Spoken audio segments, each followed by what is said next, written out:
Gráinne Walsh from Stratagem. Mr. Robinson, I wanted to take the opportunity to congratulate yourself and the Deputy First Minister on how you responded not only to this weekend's tragic events but previous tragic events. And I was just wondering if you could maybe give some insight into the plans that you have for the incoming executive, and how you're going to deal with the ongoing security threats, and how you can ensure that not only we have a society here, communities here that are resilient, but also that we have an economy that is resilient, that will ensure that international investors will be happy to come and invest their money here in Northern Ireland. Well, Gráinne, I think one of the sad things about the last few days, undoubtedly there's massive family grief, and the community is very strongly in support of the Kerr family. But you have no idea the damage that it does internationally to have that picture back on people's screens as to something that's happening in Northern Ireland.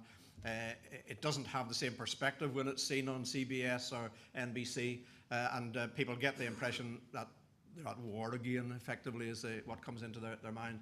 So it does us considerable harm. I just don't understand the strategy, if such it can be called, of people who carry out this kind of activity. They must have seen after Mazarine and the killing of Constable Carroll that all that occurred was that the Assembly and Executive moved closer together, they stood united, the community came totally in support of the position and ensured that we would not go back to those bad old days. So as a strategy, I don't understand it, unless it's simply a case of continuing to cause disruption, make a nuisance of themselves in the hope that somebody will throw political favours in their direction. The killing of Ronan, I think, is against a backcloth where we have a very different society than we had 5-10 years ago. This is now our police service, and everybody in Northern Ireland can say that. Policing has been devolved. Now, I know at the beginning of the last Assembly term, nobody believed that that could happen. It seemed impossible that it could happen. I remember talks, processes where as soon as policing was mentioned, a groan went around the room, and everybody recognised that that was something that just we could not reconcile ourselves to an agreed position. But we managed to do it. A bit prolonged in the process, it took a while, but the time that it took was worthwhile because it brought people along, and there was no kickback at all from the community as a result of the devolution of policing and justice. The end of that process is that we are responsible for the PSNI. It is our police service, and the community is giving support to that police service. I have to say that we often see things on television and we take them for granted. But at the weekend, take the GAA game in Tyrone.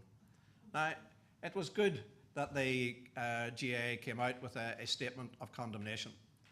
It was good that they had a minute's silence for the murder of a PSNI officer. But that minute's silence was precisely that. It was total silence.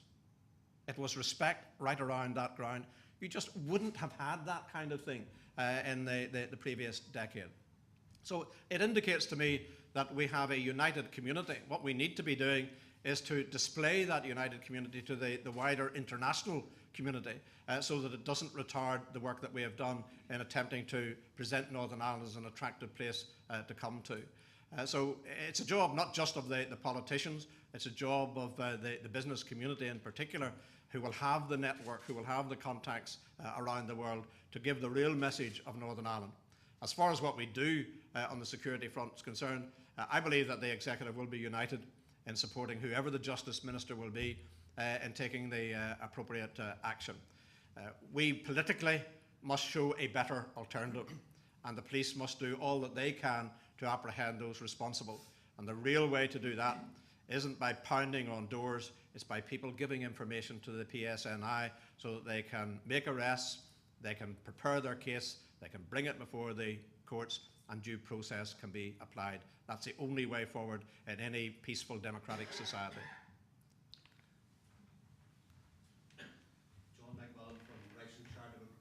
First Minister, can I applaud your commitment to the growth of a vibrant Northern Ireland economy? And I think that's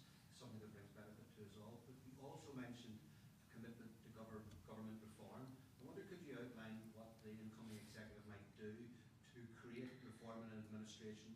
It doesn't see itself as an impediment, doesn't see itself as bureaucratic, and doesn't see itself as being very expensive. Yeah. Well, I think the reform, and I don't want to steal my own thunder for a few days' time when we launch a reform document, but I think everybody knows that my party has been very strong in indicating that we have a political bureaucracy which is far too large. We have 108 assembly members at Stormont, which is 2 or 3 times per head of population what they have in Scotland and Wales.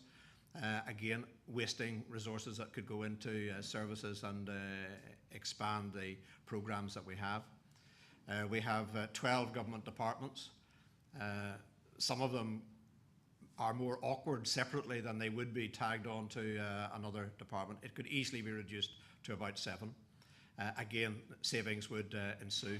And not only would savings ensue, but it would be more joined up.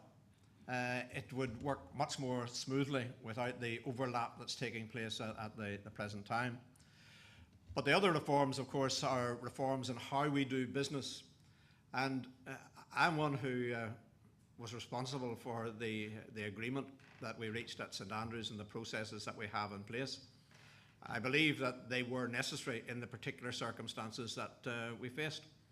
We needed to ensure that everyone felt ownership of the political process, everybody could buy into it, everyone would feel a part of it. And for that reason, it was necessary to have the level of participation which the mandatory coalition provided.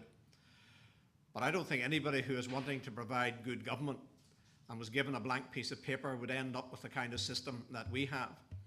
And just to give you a taste of it, in my office, OFM, DFM, we have a coordinating role as well as some direct responsibilities ourselves for government responsibilities.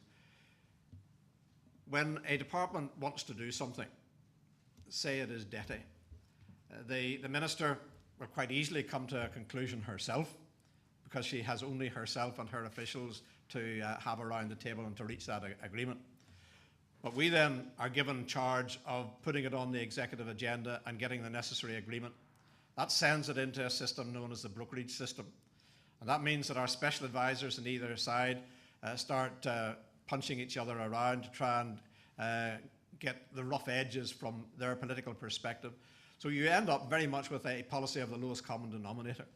Now, it is necessary to get agreements. And I have to say, if you put the Labour Party and the Conservative Party in the one government, I don't think they would get on as well and get as many agreements as we have. We have reached more agreements in the last 4 years than any direct rule or previous devolved administration in Northern Ireland. Now, there are things that we haven't been able to agree because ideologically we come from a different standpoint on some issues. And I think we have to be honest with ourselves and with the electorate in saying that there are some things that we have not been able to agree on. That doesn't mean that we don't continue to work on it to see if we can get a common strategy and way forward. But it is a cumbersome system. It is a slow system because after the special advisors have gone through their bit, it will go round the party systems. It will come back to the ministers if there are still disagreements. Meanwhile, time has passed and opportunities in many cases have passed. Now, one of the real benefits that having devolved government in Northern Ireland can give is that we're a small community